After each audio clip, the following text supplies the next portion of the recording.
8ನೇ ತಾರೀಕಿಂದ 14ನೇ ತಾರೀಕುವರೆಗೂ ಮಾತಾಡ್ತಾಯಿದ್ದೀವಿ. ವಾರ ಪರಿಹಾರ ಆರ್ಯ ಟಾಕು. ನನ್ನ ಇನ್ಸ್ಟಾಗ್ರಾಮ್ ಫೇಸ್ಬುಕ್ಕಲ್ಲಿ ನೀವು ಆರ್ಯ ಟಾಕನ್ನು ಓಪನ್ ಮಾಡಿ ನೋಡ್ಕೊಳ್ಳಿ. ಫೇಸ್ಬುಕ್ಕು ಇನ್ಸ್ಟಾಗ್ರಾಮಲ್ಲಿ ತುಂಬ ಜಾಸ್ತಿ ಜನ ಫ್ರೆಂಡ್ ಆಗಿ, ಯೂಟ್ಯೂಬಲ್ಲೂ ಕೂಡ ಫ್ರೆಂಡ್ ಆಗಿರಿ. ನಾನು ಒಂದು ಪ್ರೋಗ್ರಾಮ್ ಮಾಡಿಕೊಡ್ತೀನಿ. ಇಲ್ಲಿ ಈ 8ನೇ ತಾರೀಕಿಂದ 14ನೇ ತಾರೀಕು ಒಳಗಡೆ ಕುಜಗ್ರಹ ಒಬ್ಬರೇ ಚೇಂಜ್ ಆಗೋದು. ಯಾಕಂದರೆ 5ನೇ ತಾರೀಕು ಗುರುಗ್ರಹ ಚೇಂಜ್ ಆಗಿದ್ದಾರೆ. ಇನ್ನು ಎಲ್ಲ ಗ್ರಹಗಳು ಕೂಡ ಅಲ್ಲಲ್ಲೇ ಇರುತ್ತೆ. ಹಾಗಾಗಿಯೇ ಯಾವೆಲ್ಲ ರಾಶಿಗೆ ತುಂಬ ನೆಗೆಟಿವ್ ಅಂದರೆ ಖಂಡಿತ ಎಲ್ಲ ಕೂಡ ತುಂಬ ಲಾಭ ಇದ್ದು ಕೂಡ ನಷ್ಟವನ್ನು ಅನುಭವಿಸ್ತೀರಾ.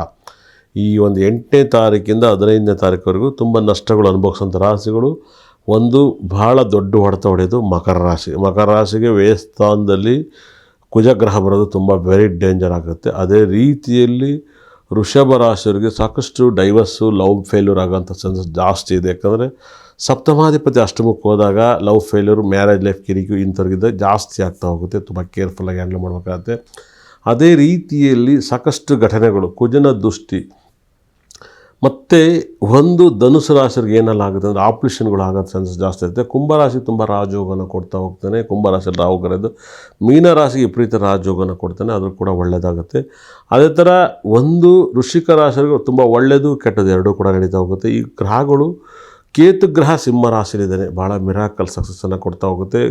ಗುರು ಮಿಥುನದಲ್ಲಿದ್ದಾನೆ, ಏನೆಲ್ಲ ಲಾಭವನ್ನು ಕೊಡ್ತಾನೆ. ಎಂದಿನಂತೆ ವೃಶ್ಚಿಕ ರಾಶಿಯಲ್ಲಿ ಸೂರ್ಯ, ಬುಧ, ಶುಕ್ರ ಗ್ರಹ ವಾಸ ಮಾಡ್ತಾಯಿದ್ದಾರೆ. ಭಾಳ ಮಿರಾಕಲ್.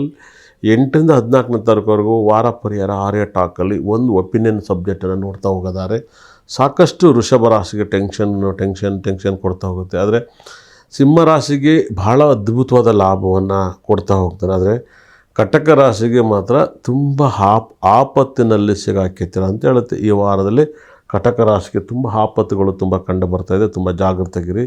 ಅದೇ ರೀತಿಯಲ್ಲಿ ಒಂದು ಬೆನಿಫಿಟ್ ಏನಪ್ಪ ಅಂದರೆ ಕನ್ಯಾ ರಾಶಿಯವರಿಗೆ ಪ್ರಾಪರ್ಟಿ ವಿಚಾರದಲ್ಲಿ ಲಾಭವನ್ನು ಕಂಡು ಬರ್ತಾಯಿದೆ. ಅದೇ ರೀತಿಯಲ್ಲಿ ಒಂದು ತುಲಾರಾಶಿಯವರಿಗೂ ಕೂಡ ಸಕಲ ಸಂಪತ್ತು ಐಶ್ವರ್ಯವನ್ನು ಕೊಡ್ತಾನೆ. ಕುಜನೂ ಕೂಡ ಸುಖಸ್ಥಾನದಲ್ಲಿ ಕುಜನ ಮನೆಯಲ್ಲಿರೋದ್ರಿಂದ ತುಂಬ ಲಾಭವನ್ನು, ಕುಜ ಸ್ವಂತ ಮನೆ ಅಧಿಪತಿಯಾಗಿ ಗುರು ಮನೆಗೆ ಹೋಗಿ ಭಾಗ್ಯದಲ್ಲಿ ಕೂತು ಭಾಗ್ಯದಿಂದ ರಾಶಿ ನೋಡೋದ್ರಿಂದ ನಿಮಗೆ ತುಲಾರಾಶಿ ತುಂಬ ಬೆನಿಫಿಟ್ ಆಗ್ತಾ ಹೋಗುತ್ತೆ. ಆದರೆ ವೃಶ್ಚಿಕ ರಾಶಿಯವರಿಗೆ ಗುರು ಮತ್ತು ಕುಜಗ್ರಹ ನೋಡೋದ್ರಿಂದ ಲಾಭವನ್ನು ಕೊಡ್ತಾನೆ. ಆದರೆ ಬೇರೆ ಗ್ರಹಗಳಿಗೆ ಒಂದು ಸ್ವಲ್ಪ ಗುರು ದೃಷ್ಟಿ ಕಮ್ಮಿ ಆಗೋದ್ರಿಂದ ವೃಶ್ಚಿಕ ರಾಶಿಯವರು ತುಂಬ ಕೇರ್ಫುಲ್ಲಾಗಿ ಹ್ಯಾಂಡಲ್ ಮಾಡಬೇಕು. ಬದಲಾವಣೆಯನ್ನು ನೋಡ್ತಾ ಹೋಗಬೇಕಾಗುತ್ತೆ. ಯಾಕಂದರೆ ಕುಜ ಒಬ್ಬ ಚೇಂಜ್ ಆಗೋದ್ರಿಂದ ನೀವು ವೃಷಭ ರಾಶಿಗೆ ದೊಡ್ಡ ಆಘಾತವನ್ನು ಕಾಡುತ್ತೆ. ಈ ಒಂದು ಟೈಮಲ್ಲಿ ತುಂಬ ಈ ಒಂದು ತಿಂಗಳು ಹೋಗ್ತಾ ಸಮಸ್ಯೆ ಮೇಲೆ ಸಮಸ್ಯೆಗಳು ಬರ್ತವೆ. ತುಂಬ ಜಾಗೃತೆಯಾಗಿರ್ಬೇಕಾಗತ್ತೆ. ನೀವು ಈ ಗ್ರಹಗಳನ್ನ ನೀವು ಹೆಂಗೆ ಹೊಲಿಸ್ಕೋಬೇಕು, ಹೆಂಗೆ ಫಾಲೋ ಮಾಡಬೇಕು, ಯಾವ ರೀತಿಲಿ ಬದುಕಬೇಕು ಅನ್ನೋದನ್ನು ನೀವು ಅಬ್ಸರ್ವ್ ಮಾಡಿ ತುಂಬ ದೊಡ್ಡ ಬೆನಿಫಿಟನ್ನು ಕಾಣುತ್ತೆ. ತುಂಬ ದೊಡ್ಡ ಸಕ್ಸಸ್ಸನ್ನು ಕೊಡ್ತವೆ. ಯಾಕಂದರೆ ಆ ಗ್ರಹಗಳನ್ನ ಬಳಸ್ಕೊಳ್ಳೋದು ಹೆಂಗೆ ಅಂತೇಳಿ ಈ ವಾರ ತುಂಬ ಕೇರ್ಫುಲ್ಲಾಗಿರಬೇಕು. ಮಕರ ರಾಶಿಯವರಿಗೆ ಸಮಸ್ಯೆ ಮೇಲೆ ಸಮಸ್ಯೆಗಳು ಬರ್ತವೆ. ಲಾಭದಲ್ಲಿ ಸೂರ್ಯ ಗ್ರಹ ಇದ್ದಾನೆ, ಬುಧ ಗ್ರಹ ಇದ್ದಾನೆ, ಶುಕ್ರ ಗ್ರಹ ಇದ್ದಾನೆ. ನಷ್ಟದಲ್ಲಿ ಕುಜ ಗ್ರಹ ಇದ್ದಾನೆ. ಯಾಕಂದರೆ ಸುಖ ಸ್ಥಾನದಲ್ಲಿ ಕುಜ ತುಂಬ ಮಿರಾಕಲ್.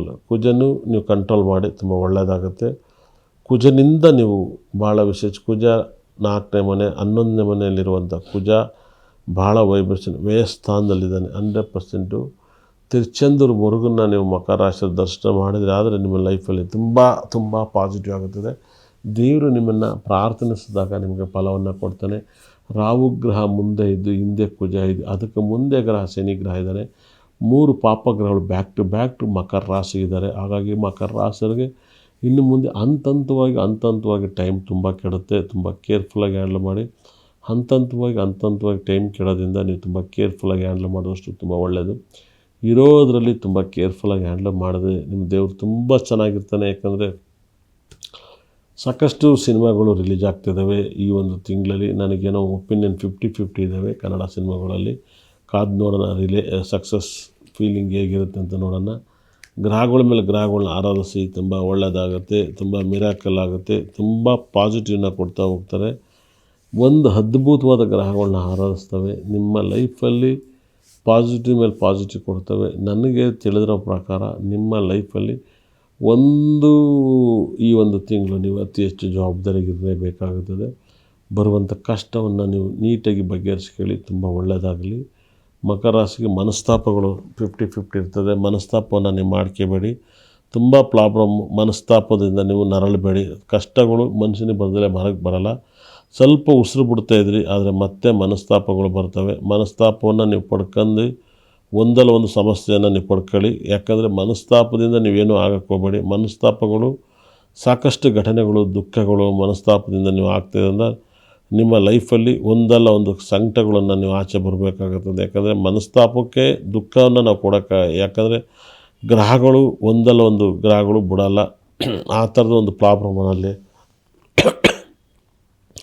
ನೀವೇನೆಲ್ಲ ಲಾಭವನ್ನು ಪಡ್ಕೋಬೇಕು ಅಂತಿದ್ರು ಆ ಲಾಭಕ್ಕೆ ಗ್ರಹಗಳು ತುಂಬ ಬೆನಿಫಿಟ್ ಕೊಡ್ತವೆ. ಆದರೆ ನೀವು ತಿರುಚೆಂದೂರು ಮುರುಗನ ಆರಾಧಿಸಿ, ಸುಬ್ರಹ್ಮಣ್ಯನ ಆರಾಧನೆ, ಸುಬ್ರಹ್ಮಣ್ಯನ ಫೋಟೋ ಇಟ್ಟು ಪೂಜೆ ಮಾಡಿ, ಮುರುಗನ ಆರಾಧನೆ ಮಾಡಿ, ನಿಮ್ಮ ಮನೆಯಲ್ಲಿ ಗುರುಗ್ರಹನ ಆರಾಧನೆ ಮಾಡಿ, ಸುಬ್ರಹ್ಮಣ್ಯನ ಗುರುನ ಆರಾಧಿಸಿದಷ್ಟು ನಿಮ್ಮ ಲೈಫಲ್ಲಿ ತುಂಬ ಒಳ್ಳೆಯದಾಗುತ್ತದೆ. ಏಕೆಂದರೆ ನೀವು ಅವನ್ನ ಆರಾಧಿಸಿದ್ರೆ ನಿಮಗೆ ಎಲ್ಲ ರೀತಿಯಲ್ಲೂ ಒಳ್ಳೆಯದಾಗೋದು.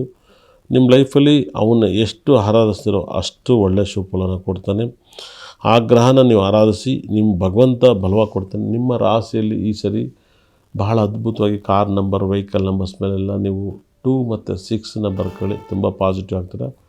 2, 6 ಇಸ್ ಗುಡ್ ಕಾಂಬಿನೇಷನ್, ತುಂಬ ಒಳ್ಳೆಯದಾಗಲಿ. ಈ ವಾರದಲ್ಲಿ 8ನೇ ತಾರೀಕಿಂದ 14ನೇ ತಾರೀಕು 8 ಅಂದರೆ ಶನಿ, 14 ಅಂದರೆ ಬುಧ. ಈ ಬುಧನ ಮತ್ತು ಶನಿ ಕಾಂಬಿನೇಷನ್ನಲ್ಲಿ ಈ ಒಂದು ವಾರದಲ್ಲಿ ನಡೆಯುವಂಥ ಗ್ರಹಗಳು ಒಂದು ಮೋಜು ಮಸ್ತುಗಳು ಯೋಗಗಳು ಹೇಗಿದೆ ಅಂದರೆ, ಕುಜಗ್ರಹ ಚೇಂಜ್ ಆಗಿದ್ದಾನೆ, ಗುರುಗ್ರಹ ಮುಂಚೆಲ್ಲ 5ನೇ ತಾರೀಕು ಚೇಂಜ್ ಆಗಿದ್ದಾನೆ.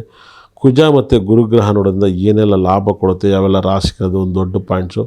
ಅದೇ ರೀತಿಯಲ್ಲಿ ಬಹಳ ಮಿರಾಕಲ್ ರಾಹು ಗ್ರಹ ಕುಂಭದಲ್ಲೇ ಇದ್ದಾನೆ, ಮೀನದಲ್ಲಿ ಶನಿ ಗ್ರಹ ಇದ್ದಾನೆ, ಸಿಂಹದಲ್ಲಿ ಕೇತು ಗ್ರಹ ಇದ್ದಾನೆ, ವೃಶ್ಚಿಕದಲ್ಲಿ ಬುಧ, ಶುಕ್ರ, ಸೂರ್ಯ ಗ್ರಹ ಇದ್ದಾನೆ. ಇವರೆಲ್ಲ ಯಾವ ರಾಶಿಗೆ ಒಳ್ಳೇದು ಮಾಡ್ತಾನೆ, ಯಾವ ರಾಶಿ ಕೆಟ್ಟದ್ದು ಮಾಡ್ತಾನೆ ಇಂಪಾರ್ಟೆಂಟು. ಈ ವಾರ ಎದುರಬೇಕಾದಂಥ ರಾಶಿ ಒಂದು ವೃಷಭ ರಾಶಿ ಮತ್ತು ಮಕರ ರಾಶಿಯವರು ಎದುರಬೇಕಾಗುತ್ತೆ. ಮೇಷರಾಶಿಯವ್ರಿಗೆ ಟೈಮ್ ತುಂಬ ಚೆನ್ನಾಗಾಗುತ್ತೆ. ಅಷ್ಟಮದಲ್ಲಿ ಅಷ್ಟು ಗ್ರಹ ಇದ್ದರೂ ಕೂಡ ಫಲಗಳ ಮೇಲೆ ಫಲ ಕೊಡ್ತಾನೆ. ಕಟಕ ರಾಶಿಯವರು ನೀವು ತುಂಬ ಭಯಭೀತರಾಗಬೇಕು ಅಂತ ಹೇಳುತ್ತದೆ. ಅದೇ ರೀತಿಯಲ್ಲಿ ಮೀನ ರಾಶಿಗೆ ನೀವು ಕರೆಕ್ಟಾಗಿದ್ದರೆ ತುಂಬ ಬಂಪರ್ ಬೆಳೆ ಬರುತ್ತೆ, ಬಂಪರ್ ಯೋಗ ಬರುತ್ತದೆ. ಯಾಕಂದರೆ ತುಂಬ ದೊಡ್ಡ ಯೋಗವನ್ನು ಕೊಡೋ ಗ್ರಹಗಳೇ ಅವಾಗಿರ್ತವೆ. ನಿಮ್ಮ ಮನೆಯಲ್ಲಿ ಯೋಗ ಬರಬೇಕಂದ್ರೆ ಎಲ್ಲರಿಗೂ ಹೇಳ್ತಾಯಿದ್ದೀನಿ ಕೇಳಿ, ಒಂದು ನೆಗೆಟಿವ್ ದೋಷನ ನಿವೃತ್ತಿ ಮಾಡಬೇಕಾದ್ರೆ 1 ಗ್ಲಾಸಿಂದ 1 ಗ್ಲಾಸ್ ಹಿಂಗೆ ಅಳವಡಿಸಿ ತುಂಬ ದೊಡ್ಡ ಪಾಸಿಟಿವ್ ರಿಸಲ್ಟ್ ಬರ್ತದೆ. ಈ ಥರ ಕನ್ನಡಿ ಇಟ್ಟಿದಾಗ ನಿಮ್ಮ ಮನೆಯನ್ನು ಅದೇ ನೋಡಿದರೆ ನೆಗೆಟಿವ್ ದೋಷ ಹೋಗುತ್ತೆ. ಇದು ಪಾಸಿಟಿವ್, ಭಾಳ ದೊಡ್ಡ ಸಕ್ಸಸ್, ದೊಡ್ಡ ನೇಮ್, ದೊಡ್ಡ ಕೀರ್ತಿ, ದೊಡ್ಡ ವೈಬ್ರೇಷನ್ ಬರ್ತದೆ, ತುಂಬ ದೊಡ್ಡ ಸಕ್ಸಸ್ಸನ್ನು ಕೊಡುತ್ತದೆ. ಇದು ನಿಮ್ಮ ಲೈಫಲ್ಲಿ ಊಹೆ ಕೂಡ ಮಾಡೋಕ್ಕೆ ಸಾಧ್ಯ ಇರಲ್ಲ. ಅಂಥ ಒಂದು ಫಲವನ್ನು ಕೊಡ್ತಾನೆ, ಅಂಥ ಯೋಗವನ್ನು ಕೊಡ್ತಾನೆ ಗ್ರಹಗಳಲ್ಲಿ. ನಿಮ್ಮ ಲೈಫಲ್ಲಿ ಈ ವಾರ ದಯವಿಟ್ಟು ಹೇಳ್ತಾಯಿದ್ದೀನಿ, ದಯವಿಟ್ಟು ಇನ್ನು ಮುಂದೆ ಬ್ಲಾಕನ್ನು ಅವಾಯ್ಡ್ ಮಾಡಿ. ಮುಂದಿನ ವರ್ಷದ ವೆರಿ ಡೇಂಜರ್ ನಂಬರೇ ಬ್ಲಾಕು, ಮುಂದಿನ ವರ್ಷ ವೆರಿ ಡೇಂಜರ್ ನಂಬರೇ ಬ್ಲೂ, ಲೈಟ್ ಆರೆಂಜ್. ಈ 3 ಬಣ್ಣ ಭಯಂಕರ ಡೇಂಜರು. ಎಷ್ಟು ಅವಾಯ್ಡ್ ಮಾಡ್ತೀರೋ ಅಷ್ಟು ಒಳ್ಳೆಯದು. ನಿಮಗೆ ರಿಕ್ವೆಸ್ಟ್ ಮಾಡಿ ಕೇಳ್ತಾಯಿದ್ದೀನಿ, ನೀವು ಅವಾಯ್ಡ್ ಮಾಡೋಕ್ಕೆ ಸ್ಟಾರ್ಟ್ ಮಾಡಿ, ಪಾಸಿಟಿವ್ ಜಾಸ್ತಿ ಆಗುತ್ತದೆ. ನೀವು ಸಖತ್ ಯೂಸ್ ಮಾಡ್ಬೇಕಾದ್ರೆ ಬಣ್ಣ ಯೆಲ್ಲೋ ಕಲರ್ ಯೂಸ್ ಮಾಡಿ. ಯಾವೆಲ್ಲ ರಾಶಿ ಆಗಿದ್ರು ಯೋಗದ ಮೇಲೆ ಯೋಗ ತಂದು ಕೊಡುತ್ತದೆ. ಗ್ರಹಗಳನ್ನ ಇಷ್ಟಪಡಿ, ತುಂಬ ಒಳ್ಳೆಯದಾಗುತ್ತೆ. ಒಂದು ನಿಮ್ಮ ಲೈಫನ್ನು ಭಗವಂತ ಕಾಪಾಡ್ತಾನೆ, ನಿಮ್ಮ ಗ್ರಹಗಳನ್ನು ನೀವು ಕಾಪಾಡ್ಕೊಳ್ಳಿ, ನಿಮ್ಮನ್ನು ಗ್ರಹಗಳು ಕಾಪಾಡ್ತವೆ. ದೋಷ ಯಾರಿಗೂ ಬರಲ್ಲ, ಎಲ್ಲರಿಗೂ ಒಳ್ಳೆಯದಾಗುತ್ತೆ.